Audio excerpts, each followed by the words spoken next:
네, 국민연금 개혁 논의가 한창입니다. 하지만 개혁을 하든 안 하든 국민연금만으로는 노후 대비가 턱없이 부족하죠. 이를 보완해 주는 게 퇴직연금인데요. 그렇게 중요한 퇴직연금이지만 사실 많은 직장인들은 자신의 퇴직연금이 어떻게 운용되는지 모르는 경우가 적지 않습니다. 노후 대비 파수꾼인 퇴직연금의 운용 현황과 전략 자세히 알아보겠습니다. 이상건 미래에셋투자와연금센터 센터장 나오셨습니다. 센터장 어서 오십시오. 예, 반갑습니다. 예. 자, 이 노후 대비 국민연금도 있고 퇴직연금도 있고 여러 가지 준비를 해야 되는데 예. 우리 국민들 준비 잘 안 돼 있죠? 저희가 이제 흔히 보는 지표가 한 두 가지 정도를 대표적으로 봅니다. 가장 중요한 게 소득 대체율. 소득 대체율. 예. 그러니까 쉽게 생각하시면 직장 생활을 그러니까 우리가 8시간, 9시간 풀타임으로 일하시고 이분이 평생 동안 받는 평균 임금 대비해서 퇴직한 후에 얼마 정도 받느냐. 비율인 거죠. 국민연금으로 올라갔느냐? 예, 그렇죠. 왜냐하면은 사적연금은 변화가 심하니까 국민연금은 공적연금은 고정되어 있지 않습니까? 대충 금액이. 그러니까 근로자 만약에 평균 임금이 100만 원이시고 연금을 50만 원 정도 받으시면 소득 대체율 한 50% 정도가 됩니다. 우리가 흔히 선진국 클럽이라고 그러는 OECD 경제개발협력기구 국가 중에서 우리나라가 최하위권이에요. 최하위예요? 그러니까 38개 국가 중에서 한 34등 정도예요. 꼴찌. 우리나라 소득 대체율 국민연금이 한 31% 정도 됩니다. 31%밖에 안 된다. 그러니까 높은 나라는 한 60% 정도 되고요. 평균적으로 한 50% 선인데 우리나라는 매우 낮은 편이고요. 두 번째 저희가 보는 지표는 아무래도 이제 얼마나 빈곤층이 많느냐. 이 고령화라는 것 자체는 이 사회 양극화를 촉진하는 중요한 변수 중에 하나거든요. 그러다 때문에 빈곤층이 얼마나 많으냐인데 이 노인 빈곤율도 2021년도 기준으로 과거부터 그랬지만 계속 1등입니다. 이것도 계속 1등이고 특히 우리가 그 노년기를 구분을 할 때 65세부터 75세까지를 전기 고령기라고 그러고요. 전기. 75세부터 이제 사망 시점까지는 후기 고령기라고 그러는데 사실 전기 고령기보다는 후기 고령기가 더욱더 취약합니다. 경제적으로. 당연한 거예요. 직관적으로 보더라도. 우리나라 76세 후기 고령기를 기준으로 보게 되면 이분들은 국민 2명 다 한 분이 소위 말하는 평균 수준의 빈곤선 이하로 있는 소득 수준이고요. 빈곤율이 절반을 넘는다. 좀 좁혀서 한 66세 정도 되시는 분을 기준으로 보게 되면 이분들도 10명 중에 4명이에요. 근데 여기서 이제 우리가 현재가 이렇지만 앞으로 개선이 되면 괜찮지 않습니까? 그렇죠. 개선될 기미가 개선될 가능성이 높으면 되는데 국민연금 개혁이라는 것도 사실은 인구 구조가 받는 사람이 많아지고 내는 사람이 적어지는 이런 필연적인 인구 구조 때문에 개혁이 이루어져야 되는 거거든요. 그러니까 당연히 지금 출산율도 낮으니까 여러분들 아시다시피 당연히 이 국민연금 개혁을 하는 논의도 이 방향은 간단한 겁니다. 우리가 여러 가지 얘기를 하지만 지금 우리나라뿐만 아니라 프랑스, 독일, 일본 이들 국가들은 대표적으로 우리보다 더 먼저 이 고령화의 경험이 있는 나라들이고 우리보다 앞서서 짧게는 20년, 길게는 한 100년까지도 연금을 앞서서 도입했던 나라들입니다. 이들이 왜 다 개혁에 나서고 있냐면 이런 인구 구조에서 답이 없거든요. 그래서 우리가 공적연금의 개편 방향은 더 많이 내고, 덜 받고, 그다음에 나중에 받고, 늦게 받고. 그러니까 노후 대비 더 걱정된다는 그런 얘기예요. 그리고 그러니까 국민연금만으로는 개혁을 하면 더 해도 상당히 그 개인한테는 좀 별 큰 도움이 안 된다 그런 얘기인데 노후가 되게 부족하다는 얘기인데 그래서 지금 우리가 오늘 좀 얘기하려고 이제 퇴직연금의 중요성이 계속 높아지고 있잖아요. 근데 그 직장인들 퇴직연금 실제 운용 현황은 어때요? 이 직장인들이 퇴직연금을 제대로 알기나 할까 좀 궁금해요. 이 퇴직연금은 하나의 상품이 아니라 제도이기 때문에 의외로 자기가 가입하고 계신 퇴직연금의 종류도 잘 모르시는 분들이 의외로 많아요. 그럴 것 같습니다. 이게 이제 2005년도에 도입을 하면서 이것은 정부가 기존의 퇴직금 대조를 가름해가지고 이 퇴직금이라는 게 일시금으로 받으니까 노후에 생활하는데 도움이 안 되거나 예를 들면 중소기업 같은 데는 퇴직금을 사내에 유보하고 있었는데 부도가 나면 근로자 입장에서는 그 퇴직금 받을 수가 없게 되지 않습니까? 그 퇴직금을 받는 그 수급의 안정성도 높이고 이 퇴직금을 연금으로 쓸 수 있도록 하기 위해서 2005년도에 우리가 법으로 도입한 제도인데 현재까지 의외로 아시는 분들이 많이 없으세요. 제도기 때문에 우리가 이제 구조를 보게 되면 규모는 계속 이제 우리가 한국 사회가 50대, 60대가 지금 사회 중추다 보니까 당연히 퇴직금 규모는 가파르게 증가하고 있습니다. 그래서 퇴직연금 규모 자체가 한 우리나라 한 300조 원 가까이 되는데 300조? 이 돈의 90%가 원리금 보장 상품에 들어가 있어요. 90%가 원리금 보장이다. 예. 요즘은 이제 금리가 좀 올라가지고 했지만 우리가 한 과거 10년 동안은 초저금리 세상을 살았었잖아요. 예. 이런 시기에는 이 수익률 자체가 거의 1에서 2%대밖에 안 되는 거예요. 그러니까 원금은 안 까먹었지만 1~2% 수익 가지고는 뭐 물가도 헤쳐나가지 못하겠네요. 그러니까 장기적으로 지금 우리 사회자분께서 말씀하신 것처럼 은퇴 자금은 노후 생활비를 쓰는 거기 때문에 은퇴 자금을 운용할 때 중요한 거는 뭐냐면 인플레이션에 대한 대비 기능이 있어야 돼요.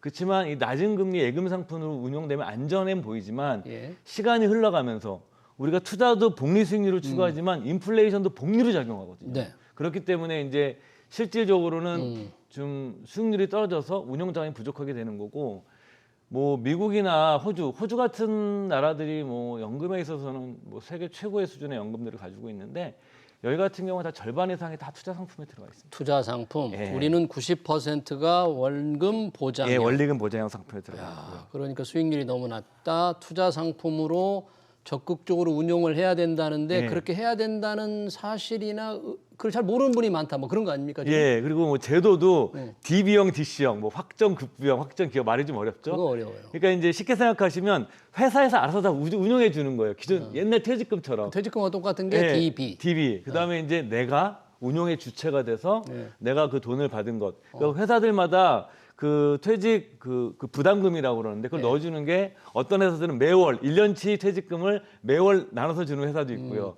분기별로 주는 회사도 있고 1년에 한 번 주는 6개월에 한 번 주는 회사도 있고 그다음에 1년에 한 번 주는 회사도 있습니다. 예. 그러니까 이렇게 들어온 돈을 뭐 매월 받든 분기에 받든 1년에 한 번 받든 내가 스스로 알아서 운용하는 것 자체가 DC형 DC. 퇴직금입니다. 예, 그러니까 DC는 스스로 알아서 운영해야 되는데 스스로 알아서 운영할 때 과연 어떻게 운영할 것이냐.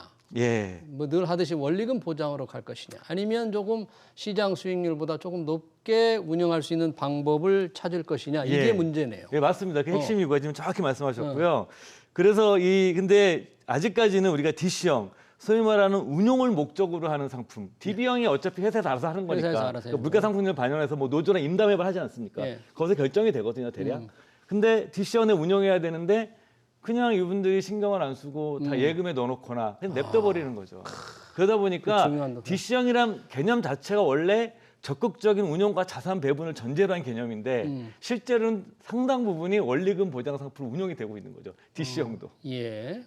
그런 부분들을 뭐 직원 혼자서 다 해결할 수는 없고 노조가 괜히 밖에서 투쟁하지 말고 이런 거 열심히 좀 해서 직원들 복지를 늘려야 되는 거 아니에요? 그러니까 요즘은 이제 그런 거 신경 쓰는 회사들도 많이 있습니다. 그래요? 미국도 그렇고요. 예. 우리나라도 일부에서는 이제 조금씩 관심 가지고 예. 이런 것들 직원 자체 중요한 복지니까. 그렇죠. 굉장히 중요한 거죠. 예. 이런 것들. 왜냐하면 여러분들께서 저축을 조금 하는 게 아니라 여러분들은 생각해 보시면 국민연금은 내가 매월 월급의 9%를 저금합니다. 예. 그다음에 퇴직연금으로 들어온 돈은 내가 한 달치 월급이 들어옵니다.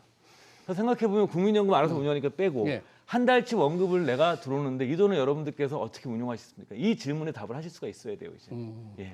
그래서 그 적극적인 운용을 위해서 도입한 게 뭐 디폴트 예, 옵션이라고 디폴트 하는데 옵션입니다. 예. 그것도 참 이 새로운 개념이에요. 좀 많이 활용이 지금 되고 있는 거예요? 그렇습니다. 이거는 뭐 선진국에서는 특히 미국 같은 선진국에서는 많이 활용되고 있는데 이런 아이디어를 처음 낸 게 노벨상을 받았던 행동 경제학자들이 아이디어를 낸 겁니다. 그러니까 미국 사람들 냅뒀더니 예. 그냥 예금에 넣어놓고 신경은 안 쓰더라. 그냥 연금을 미국에서도. 재워놓으니까 이래서 안 되고 예. 이들한테 자기들이 의사결정하지 않으면 자동으로 의사결정될 수 있도록. 그러니까 옛날 너찌죠. 예. 네. 리차드 세일러 교수가 대표적으로 이 연구를 했고 이 사람이 이 연구를 정부에 제안을 했고 예. 정부에서 이 아이디어를 수용해서 제도를 도입한 게 디폴트 옵션이 미국에 시작된 거거든요. 어, 그래서 예. 사전에 그러니까 운용 방식을 미리 정해놓으면 정해놓으면 나중에 내가 특별히 예. 안 알려도 그 사전에 정해진 대로 한다. 자동으로 가는 거죠. 자동으로. 그래서 뭐 이거 엄밀하게 얘기를 하게 되면 영어는 디폴트 옵션이지만 예. 쉽게 생각하시면 이런 거예요. 우리가 컴퓨터를 딱 키면은 예. 자동으로 다 소프트웨어가 작동이 되잖아요. 그렇죠. 그 만약에 그렇게 하지 않고 나보고 직접 하라 그러면 예. 명령어로 어마어마하게 입력해야 될 겁니다. 그런 식의 취지가 초기값을 사전에 지정해 놓는 제도인 거죠. 그래서 엄밀하게 얘기하면 이건 우리나라 말로 번역을 하게 돼. 우리나라에서는 공식 명칭은 사전 지정 제도입니다. 사전 지정 제도. 예. 그러면 직장인들이 사전 지정을 언제 해야 돼요? 그쵸. 가만히 지금 이 방송을 본 직장인들이 내가 지금 사전 지정했나? 안 했나? 어떻게 해야지? 이렇게 아마 제 생각에는 거의 다 안 하셨을 그럼 거예요. 어떻게 해야 돼? 이제 하고 회사하고 싶다. 있는데 또 아셔야 되는 게 우리 회사에서 도입하고 내가 가입해 있는 퇴직연금이 DB형이다. 아까 얘기한 회사에서 알아줘서 기존 퇴직금처럼 과거에 운영하는 거는 이거는 해당이 안 돼요. DB형 해당이 안 돼. 해당이 안 되고 네. DC형 붙는면 해당이 돼요. DC형만 이 디폴트 옵션 사전 지정돼도 예. 해당이 된다. 우선 예. 그거부터 빨리 파악을 그렇죠. 한 다음에 이거부터 해서 내가 DC형인지 DB형인지 이것부터 파악하시고 나 DB형이면 디폴트 옵션은 나 관심 상관이 없어. 없구나. 알아서 DC형이에요. 그럼 어떻게 해야 돼? 근데 그 DB형 분들 중에서도 임금 피크제 걸리는 분들은 DC로 다시 옮기거든요. 이런 것도 아셔야 돼요. 이건 좀 딴 얘기지만, 예. 그러니까 현실적으로는 DC형 분들만 해당이 되는데 두 부분만 해당이 되는 거예요. 모든 다가 해당되는 것이 아니라 첫 번째, 내가 DC형에 가입했는데 예금 그 디폴트 옵션을 지정을 하고 예. 만기가 있는 상품. 그래서 예금을 1년짜리 넣어놨다. 1년 동안 넣어놓고서 만기가 됐는데 자동으로 내가 계속 예금하면 상관이 없는데 냅두잖아요. 예, 그대로 두면. 네. 그래서 4주 동안 음. 운용 지시를 하지 않았다. 아, 그러면 자동으로 이 사람이 처음에 지정해 놓은 사전 지정대로 간다. 상품으로 가거나 첫 번째. 예. 두 번째가 뭐냐면 최초의 퇴직금을 제도를 도입을 하고 DC형 제도를 도입을 해서 내가 그 분담금이라는 거 부담금을 딱 냈는데 운용 지시는 않고 아무것도 안 하고 있는 거예요. 돈만 넣어놓고. 돈만 넣어놓고. 이런 분들이 사전 지정을 해놓으면 예, 내가 아무것도 하지 않아도 자동으로. 자동으로 그 상품으로 넘어가는 거죠. 그러면 운용을 사전에 지정하는 방법은 어떤 종류의 운용 방법이 있을까요? 그렇죠. 여기서도 상품이 그 우리나라가 이게 전문가들이 상당히 아쉬워했던 부분인데 예. 가장 크게 보게 되면 원리금 보장이 되는 원리금 예금과 보장. 같은 상품이 아까 원리금 보장이 너무 많다면서요. 예. 예. 근데 외국의 디폴트 옵션은 원리금 상품이 없어요. 외국에는. 아예. 왜냐하면 이거를 투자를 촉진하기 위해서 도입한 제도이기 때문에. 근데 우리나라는 논의가 되면서 아무래도 정서상 원리금 보장형이 있고 크게 우리가 얘기하는 펀드형. 펀드형. 투자 상품형 크게 두 가지로 나눠볼 수 있고요. 근데 이 펀드에는 아무거나 넣으면 안 돼요. 너무 공격적인 것이 안 되고 그래서 정부에서 그러니까 노동부에서 그런 것들을 상품을 정해놨습니다. 그러니까 뭐냐면 투자자의 상대적으로 리스크가 적은 유형의 펀드군들로 해서 4개의 펀드군을 정해놨습니다. 우리나라는. 타겟 데이트드 펀드라고 그래서 예. 내가 나이가 들어갈수록 주식 비중이 줄어들고 채권 비중이 늘어나는 타겟 데이트드 펀드. 그러니까 돈의 운영 방식의 날짜가 지정되어 있는 거죠. 두 번째가 뭐냐면 밸런스드 펀드. 이거 좀 이렇게 자산 분배가 되는 자산 거죠. 분배를 주식 채권에. 해놓는 거. 그다음에 이제 스테이블 밸류 펀드 좀 더 보수적인 유형의 펀드. 이거보다. 자기 성향에 따라서 조금 적극적으로 활용을 해야 될 것 같고 그쵸. 직장 퇴직 언제쯤 하느냐에 따라서도 막 달라지고 그러나요? 그다음에 또 있는 게 SOC 펀드, 사회 간접 자본. 상대적으로 우리 뭐 맥쿼리 인프라 같은 거 많이 투자하시잖아요. 예. 이런 것들 자체는 그 배당금이 좀 안정적이거든요. 변동성도 낮고 약간 또 대체 투자 효과도 있고요. 요 4개의 펀드를 가지고 조합을 합니다. 조합을 해서 내 투자 성향에 맞게 나는 죽어도 이런도 나는 원금 깨지는 게 용서가 안 돼. 이런 분들은 원리금 보장으로 가시겠죠. 근데 나는 4가지 상품 조금 중에서 적극적으로 운영하시는 분들은 당연히 비중을 높이실 거고 투자상품 예. 비중. 근데 나는 그래도 좀 높이긴 높이는데 좀 보수적이니까 이런 분들은 한 20% 미만 투자상품은 이런 식으로 이제 뭐냐면 이런 식으로 유형을 결정해 놨습니다. 그래서 어찌됐든 수익을 좀 늘리자는 게 목적인데 좀 안정적으로 좀 늘리자는 게 목적인데 예. 작년 같은 경우에는 일찍 그런 거 했던 분들은 손해가 좀 많았을 것 같아요. 그러니까 작년에는 좀 구체적으로 제도는 도입이 됐는데 네. 이게 뭐냐면은 설명회도 해야 되고 이게 하나의 제도거든요. 그냥 우리가 은행 가서 예금 하나 딸랑 가입하는 게 아니에요. 이거는 왜냐하면 그 근로자들한테 교육도 해야 되고 노사 간에 합의도 해야 되고 회사에서도 어떤 상품을 결정해야 이걸 다 논의를 해야 되기 때문에 아직 제대로 시행이 안 됐고 지금 이제 본격적으로 이제는 그 퇴직연금 사업자 이제 금융회사들과 이제 같이 이제 논의를 하고 있는 단계죠. 예. 이제 본격화되고 있는 거죠. 적극적으로 운영하다가 시장이 안 좋으면 또 손실이 날 수도 있을까 봐 예. 너무 권장하다가 조금 다시 부메랑이 되지 않을 그런 걱정도 조금 있습니다만 그런 걱정은 안 하세요? 이게 우리가 이제 많은 분들이 이제 뭐냐 안정성에 대한 개념만 보시지 자산 배분에 대한 관점은 보시지 않거든요. 이게 자산 배분이라는 게 우리가 투자 수익을 결정하는 3가지 변수가 종목 선택, 그다음 마켓 타이밍, 네. 자산 배분. 내 돈을 주식 채권에 어떻게 비중을 나눌 거냐로 결정했는데 이거에 대한 연구가 80년대부터 오랜 기간 있었어요. 이제 합의된 내용입니다. 이거는 예. 학계나 업계에서는. 그러니까 자산 배분이 제일 중요하다는. 자산 배분. 그러니까 자산 배분은 한 자산에만 배분하면 안 되거든요. 그러니까 원리금 보장형은 한 자산에만 배분되기 때문에 인플레이션에 취약합니다. 그래서 여러분들께서 저는 어느 정도 좀 보수적이신 분들에서 저는 한 20% 정도까지라도 저는 투자 상품 비중을 얻는 것이 맞다고 아무리 생각합니다. 보수적이어도 20%는 조금 뭐 주식 이런 정도는 그렇죠. 해볼 필요는 있다 예. 그런 얘기네요. 예. 네, 잘 알겠습니다. 시간 관계상 여기서 마쳐야 될 것 같네요. 우리 퇴직연금 운용 방안에 대해서 잘 들었습니다. 지금까지 미래에셋 투자와 연금센터의 이상건 센터장이었습니다. 센터장님 고맙습니다. 예, 감사합니다. 네.